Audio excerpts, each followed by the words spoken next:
మాతృ సంహిత. రచన శ్రీ కొండముది రామకృష్ణ అన్నయ్య గారు. వ్యాసం 154. మాతృశ్రీ విద్యాలయం. అమ్మ మనిషి జీవితంలో సాధించవలసింది సాధించింది. అధిరోహించవలసిన శిఖరాగ్రం చేరింది. ఆశా అసంతృప్తుల కలయికే జీవితం అని ప్రవచించిన అమ్మ ఆశా అసంతృప్తులకు అతీతురాలే నిత్యతృప్తితో నిరవధిక ఆనందంతో విలసిల్లుతోంది. మానవతా పరిధులను అధిగమించి మాధవి అయింది. నిజానికి ఈ లోకం వైపు దృష్టి సారించవలసిన అవసరం అమ్మకు లేదు. అయినా అమ్మకు ఎల్లప్పుడూ ఈ ప్రపంచం వైపే దృష్టి, ఈ ప్రజల గురించే నిరంతర ఆలోచన. అందరికీ కడుపు నిండా అన్నం పెట్టుకోవాలని, ఒంటి నిండా బట్ట ఇచ్చుకోవాలని, చదువుకునే వసతులు విరివిగా కల్పించాలని, వైద్యం అందరికీ అందుబాటులోకి తీసుకురావాలని, వృద్ధులకు వికలాంగులకు ప్రత్యేకమైన ఆదరణను అనురాగాన్ని అందించాలని, మానవ వికాసానికి దోహదం చేసే సంగీత నృత్యాది లలిత కళలను ఇతోధికంగా ప్రోత్సహించాలని, లోకంలోని సర్వజనులు సర్వ విధాల సుఖశాంతులతో విలసిల్లాలని అమ్మ అనుక్షణం ఆలోచిస్తూనే ఉంటుంది. అదే తనకు సాధన ఆరాధన అంటుంది. అందులోనే తనకు తృప్తి ఆనందము ఉన్నాయట. అమ్మ క్రియాశీలి, వట్టి ప్రసంగాలతో తృప్తి చెందదు. తాను అనుకున్నదే అంటుంది, అన్నది అక్షరాల ఆచరిస్తుంది.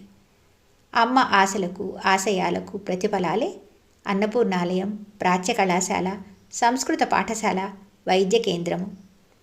ప్రస్తుతం మరో కొత్త సంస్థకు అమ్మ శ్రీకారం చుట్టింది. అదే మాతృశ్రీ విద్యాలయం. ఆ విద్యాలయ సంస్థాపనలో అమ్మకు విద్య యందు పిల్లల యందు గల ఆసక్తి అభివ్యక్తమవుతోంది.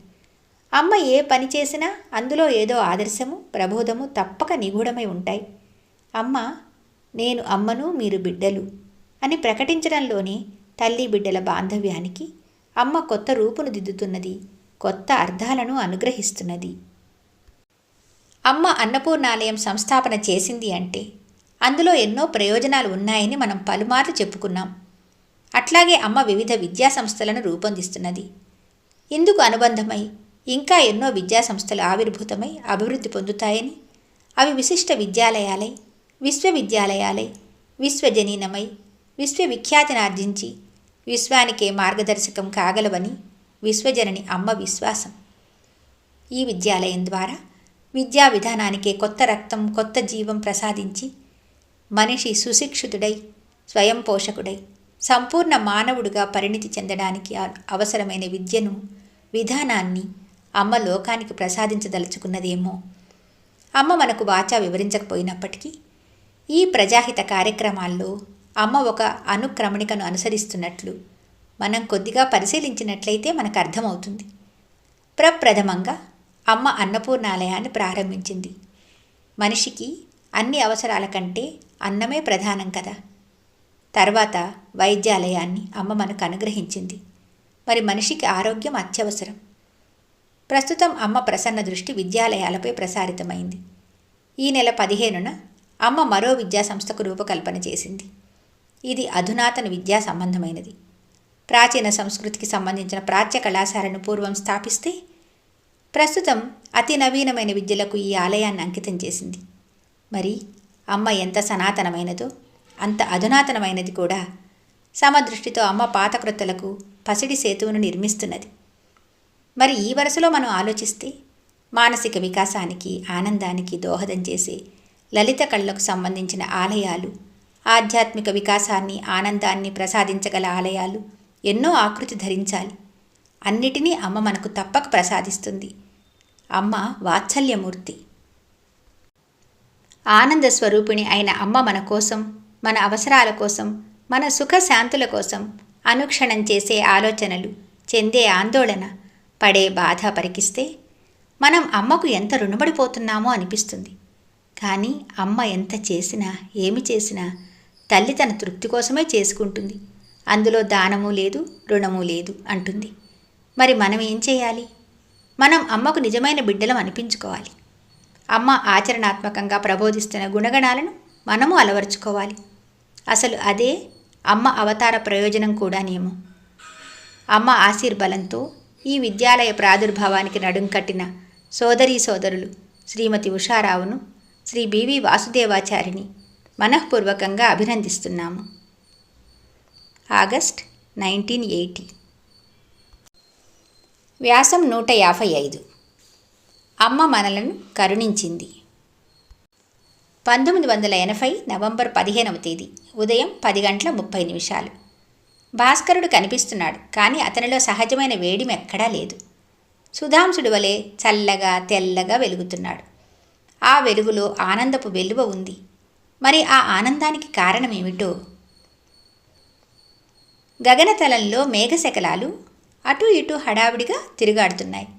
వాటి ఆర్భాటం చూస్తుంటే ఎక్కడికో వెళ్ళిన తల్లి కోసం తల్లడిల్లే పిల్లలు తల్లి కనబడగానే చేసే అల్లరి వలె ఉంది. వేసవికాలంలోని ఎండల వేడిమికి ఇంకిపోయి వర్షాకాలంలో ఉప్పొంగి ప్రవహించే నదుల వలె ఎదలన్నీ చెప్పలేనంత సంతోషంతో ఉక్కిరి బిక్కిరి అవుతున్నాయి. ఏ ముఖంలో చూసినా తేజోరేఖలు దీప్తిమంతంగా వెలిగిపోతున్నాయి. ఆవరణంతా కోలాహలం. వాతావరణమంతా ఆనంద సురభి పరిమళాల గుబాళింపు. అమ్మ నివాసం నుండి ఘంటా నినాదం వినిపించింది. జనం ఆ శబ్దం విని దాదాపు 3 నెలలైంది. ఆ ఘంటా నినాదం అంటే వాత్సల్యమూర్తి అయిన అమ్మ అనుంగు పిలుపు. అందుకే ఆ గంటలో కోటి అమృత వర్షాల ఆనందం, కోటి రాగాల ఆనందపు సందడి, సర్వ వేదాల మధుర గంభీర ఘోష. ఆ నినాదం వినేసరికి వంశీమోహనుని మురళీశ్వరం విన్న గోపికల వలె, ఆలమందల వలె జనం గుంపులు గుంపులుగా అమ్మ నివసించే మేడపైకి వచ్చారు. ఆవరణలో జనమే కాక గ్రామస్తులందరూ కూడా బిలబిలా చేరారు. అదో మహోత్సవం. అమ్మ వచ్చి సింహాసనాసీన అయింది. దివ్య తేజోవిలసితాయి, తరహాస భాసుర వదనయ్యి, వాత్సల్యపూరిత నయనమై అమ్మ కనిపించేసరికి అసంఖ్యాక జనం గుండెలు పాల సముద్రాలై ఉప్పొంగాయి. పట్టలేని ఆనందంతో అందరి కళ్ళు చెమర్చాయి. అమ్మ ముఖంలో కళ్ళల్లో అనంతమైన అలౌకిక దీప్తి భాసిస్తున్నప్పటికీ శారీరకంగా కృశించి కనిపించేసరికి అందరికీ గుండెలు పిండినట్లయింది. సర్వజగతి ఉత్పత్తికి ఆధారమైన అమ్మ కడుపు కూడా తగ్గిపోయి సర్వజనుల హృదయాలను కలతపెట్టింది. అయినా అంతలోనే మళ్ళీ అందరికీ ఎదలో ఎంతో ఆనందం. ఎలాగో అమ్మ మనందరినీ కరుణించి మళ్ళీ తిరిగి వచ్చింది. మళ్ళీ జిల్లెలముడి గడ్డపై పావన పాదం ఉంచింది. మళ్ళీ అశేష ప్రజలపై వాత్సల్యామృతం కురిపిస్తుంది అని. 1923 మార్చి 28వ తేదీన అమ్మ సర్వ జగతిని అనుగ్రహించే నిమిత్తం అవని తలంపై అవతరించినప్పటికీ ఆనందం ఆనాడు కొద్దిమందికి మాత్రమే లభ్యమైంది. కానీ ఈసారి అమ్మ జిల్లెలముడి గడ్డపై కాలుపెట్టిన సుముహూర్తాన్ని మరో అవతరణ ఘట్టంగానే అందరూ సంభావన చేసి సంబరపడిపోయారు. తమందరిపై అమ్మకు గల ప్రేమకు తార్కాణంగానే భావించి సగర్వంగా ఉప్పొంగిపోయారు. ఆగస్టు 15వ తేదీన మాతృశ్రీ విద్యాలయానికి ప్రారంభోత్సవానికి వస్తూనే అమ్మ తన అనారోగ్యాన్ని, అశక్తతను సూచించింది. పూర్వం అనేకసార్లు అమ్మ అనారోగ్యానికి గురి అయినప్పటికీ అమ్మను అవి ఏమీ చేయలేకపోయినందున ఎవ్వరమూ దానిని గురించి తీవ్రంగా ఆలోచించలేదు. ఆగస్టు 24న సోదరులు శ్రీకృష్ణశర్మ గారి అమ్మాయి వివాహం జరిపిస్తూ కూర్చొనలేక బాధను వ్యక్తం చేసిందమ్మ. అప్పుడు ఆలోచన సాగింది. 25వ తేదీన శ్రావణ పూర్ణిమ. ఆనాడు అమ్మ అందరికీ యజ్ఞోపవీతాలను ప్రసాదిస్తూ చెయ్యి చాచి ఎవరి నుదుటను కుంకుమను అలంకరించలేకపోయింది. అమ్మ అనారోగ్యం గురించి ఆందోళన మొదలైంది. వెంటనే డాక్టర్ ఎస్వి సుబ్బారావు గారికి నెల్లూరు ఫోన్ చేశాము. వారు వచ్చారు. అమ్మకు నిమోనియా అని నిశ్చయించారు. చీరాల హోమియో డాక్టర్ నరసింహారావు చికిత్స చేస్తున్నారు. వ్యాధి తగ్గుతున్నట్లే కనిపించింది. డాక్టర్ సుబ్బారావు గారు 28వ తేదీ ఉదయం నెల్లూరు వెళ్ళిపోయారు. ఆనాడు మధ్యాహ్నం 1 గంట అయింది. అదెంత చెడ్డకాలమో! అమ్మ శ్వాస ఆగిపోయింది. అందని లోతు నీళ్లల్లో పడిపోయినప్పుడు మనిషి ఊపిరాడక ఎలా గిలగిలా కొట్టుకుంటాడో అమ్మ పరిస్థితి అలా అయింది. మనందరి అదృష్టవశాత్తు డాక్టర్ ఇనజకుమారి అక్కడనే ఉన్నది. పరిస్థితిని అవగాహన చేసుకుంది. వెంటనే చికిత్సకు ఉపక్రమించింది. అంతకుముందే జిల్లెలమూడి నుండి విశాఖపట్నం బయలుదేరిన డాక్టర్ జస్వంత్ కుమార్కు బాపట్లలో ఈ విషయం తెలిసి హుటాహుటిన జిల్లెలమూడి బయలుదేరారు. అతన్ని సత్వరంగా జిల్లెలమూడి చేర్చేందుకు వ్యాన్ 10 నిమిషాల్లో నడిపిన సోదరుడు వెంకటేశ్వర్లు అభినందనీయుడు. జస్వంత్ వచ్చి చికిత్సలో ఇనజకుమార్కి సహాయుడే నిలిచాడు. ఏకాకిగా పోరాడుతున్న సైనికుడికి సహాయం లభించినట్లు ఇనజకుమారి ద్విగుణీకృత ధైర్యంతో చికిత్స కొనసాగించింది. వారిద్దరి సమయస్ఫూర్తి, దీక్ష, దక్షత, భక్తికి ఫలితంగా అమ్మకు కాదు యావత్ జగతికి ఆ గండం గడిచింది. అప్పటికి సాయంకాలం 3:30 అమ్మ తీవ్ర వేదనకు గురి అవుతూనే ఉన్నది.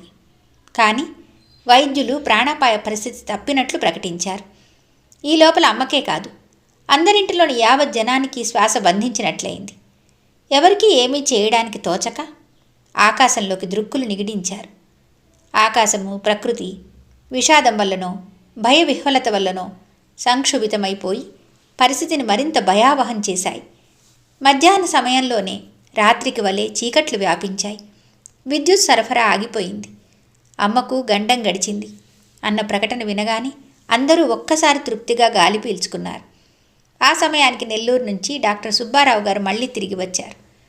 వారు అప్పుడే జిల్లెళ్లముడి నుంచి నెల్లూరు చేరి భోజనం చేస్తున్నారట. మళ్ళీ వెంటనే బయలుదేరి వచ్చారు. నాడు ఒక భక్తుని రక్షించడానికి భగవంతుడు గరుడ వాహనుడై సిరికింజెప్పక బయలుదేరాడు. నేడు భగవంతుని రక్షించడానికి ఒక భక్తుడు శ్రీమతికింజెప్పక కారులో వేవేగా బయలుదేరాడు. ఆ క్షణం నుండి సుబ్బారావు గారు అమ్మకు పరీక్షలు, చికిత్స ప్రారంభించారు. 1968 నుండి అమ్మకు తీవ్ర మధుమేహం ఉన్నది. 1975 నుండి గుండె జబ్బు మొదలైంది. ఇటీవల రక్తపోటు కూడా వస్తున్నది. ప్రస్తుతం న్యూమోనియా వల్ల శ్వాసకోశంలో ఎడమ వైపున ప్లూరసి వచ్చింది. 28వ తేదీ మధ్యాహ్నం అకస్మాత్తుగా అమ్మకు రక్తపోటు అత్యధికమై గుండె పనిచేయడంలో లోపం వచ్చినందువల్ల ప్రాణ సంకటం ఏర్పడింది. అది తప్పడం అనేది నిజంగా చాలా అరుదు. అది మన అదృష్టం అని డాక్టర్ గారు వివరించారు. డాక్టర్ గారి చికిత్స ఫలితంగా వ్యాధి తిరుగుముఖం పట్టినట్లుగానే అనిపించింది. డాక్టర్ గారు మళ్ళీ నెల్లూరు వెళ్ళారు. సెప్టెంబర్ 8వ తేదీన ఎక్స్రే తీయించి పరిశీలన నిమిత్తం నెల్లూరు పంపాం. డాక్టర్ గారు అమ్మ శ్వాసకోశంలో ఒక గడ్డ ఉన్నట్లు కనుగొని వెంటనే మద్రాసు కానీ హైదరాబాద్ కానీ తీసుకుని వెళ్ళమని ఫోన్లో సలహా చెప్పారు. ఇక జిల్లెళ్లముడిలో అమ్మను ఉంచి చికిత్స ఫలితం ఉండదని ఇనజకుమారి కూడా భయపడ్డది. వెంటనే ఆ రాత్రికి రాత్రే బయలుదేరి హైదరాబాద్ వెళ్ళాం. సోదరుడు శ్రీ రాజగోపాలాచారి గారింట్లో బస చేసి అమ్మకు చికిత్స ప్రారంభం చేశాం. డాక్టర్ల ముందు అమ్మను ఏదో ఒక పెద్ద ఆసుపత్రిలో చేర్చడం అనివార్యమని అన్నా చివరకు అంతకు అమ్మను ఇంటి వద్దనే ఉంచి చికిత్స చేయడానికి అంగీకరించారు. ఆపరేషన్ అవసరం లేకుండానే వ్యాధిని తగ్గిస్తానని డాక్టర్ రాజగోపాలన్ ప్రకటించారు. అమ్మకు అవసరమైన పరీక్షలు చేయడంలోనూ చికిత్స చేయడంలోనూ హైదరాబాద్ వైద్యులందరూ ఎంతగానో సహకరించారు. అయితే వ్యాధి నయమయ్యేలోగా అమ్మ శారీరకంగా తీవ్ర వేదనను అనుభవించవలసి వచ్చింది. అంత వేదనలోనూ అమ్మ తన యోగక్షేమాలు కనుక్కోవటానికి వచ్చేవారికి, వారి యోగక్షేమాలు ఆశించి వచ్చేవారికి కూడా దర్శనాలు ప్రసాదిస్తూనే ఉన్నది. అమ్మ దగ్గితే కానీ లోపల కళ్ళె బయటపడినందువల్ల అమ్మను దగ్గమని డాక్టర్ సలహాలు ఇస్తుంటే తగ్గించడానికి తీసుకువచ్చారా, దగ్గించడానికి తీసుకువచ్చారా అని చమత్కరిస్తూ ఉండేది. ఎట్టకేలకు డాక్టర్ కృషి ఫలించి అందరి అదృష్టం పండగ నవంబర్ 6వ తేదీన డాక్టర్ రాజగోపాలన్ అమ్మకు పూర్తి స్వస్థత కలిగినట్లుగా ప్రకటించారు. 8వ తేదీన డాక్టర్లకు కృతజ్ఞతలు తెలియజేయడానికి హైదరాబాదులో ఒక విందు ఏర్పాటు చేయబడింది. ఆ సందర్భంలో అమ్మ డాక్టర్లకు, వారి భార్యలకు, అమ్మకు ఈ సందర్భంలో అన్ని విధాలా సేవ చేసిన అందరికీ నూతన వస్త్రాలు ప్రసాదించి ఆశీర్వదించింది. అమ్మకు కొంచెం ఆరోగ్యం చిక్కగానే అమ్మ హైదరాబాదులోని అనేక సోదరుల గృహాలను తన పావన పాదస్పర్శతో పునీతం చేసి వారిని ఆశీర్వదించింది. 9వ తేదీన హైదరాబాద్ మాతృశ్రీనగర్లోని మాతృశ్రీ నిలయానికి ప్రారంభోత్సవం చేసి రామచంద్రాపురం వెళ్ళి అక్కడ వాత్సల్య సుధులను కురిపించింది. 10వ తేదీన హైదరాబాద్ మద్రాస్ ఎక్స్ప్రెస్ ట్రైన్లో బయలుదేరి అమ్మతో సహా అందరము బాపట్ల చేరుకున్నాం. ఆ ప్రయాణం మహా సరదాగా గడిచింది. ఆగిన అన్ని రైల్వే స్టేషన్లలోనూ ఎందరో జనం అమ్మను దర్శించి దండలతో అలంకరించి జయ జయ ధ్వానాలు చేసి ఎంతో ఆనందాన్ని ప్రకటించారు. అమ్మ 13వ తేదీన బాపట్లలో శ్రీ కేబీజీ కృష్ణమూర్తి గృహంలో బస చేసింది. 13వ తేదీ రాత్రి బాపట్ల రైల్వే స్టేషన్లో అమ్మకు ఘన స్వాగతం ఇవ్వబడి పుర వీధులలో పెద్ద ఊరేగింపు జరిగింది. 14వ తేదీన జిల్లెళ్లముడి గ్రామస్తులు, అందరింటిలోని సభ్యులు మాత్రమే కాక పరిసర గ్రామస్తులు కూడా వచ్చి అమ్మకు ఇచ్చిన స్వాగతం చారిత్రాత్మకమైనది. ఉత్సాహము, ఆనందము కలిసిన వారి కేరింతలతో, కేకలతో దిక్కులు ప్రతిధ్వనించాయి. అవును, మరి అమ్మ మళ్ళీ తిరిగి వచ్చింది.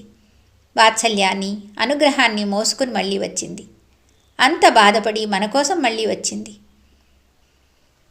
అమ్మను వదిలి బ్రతకలేని మన అశక్తతను, దీనత్వాన్ని సహించలేని అమ్మ మళ్ళీ తిరిగి వచ్చింది.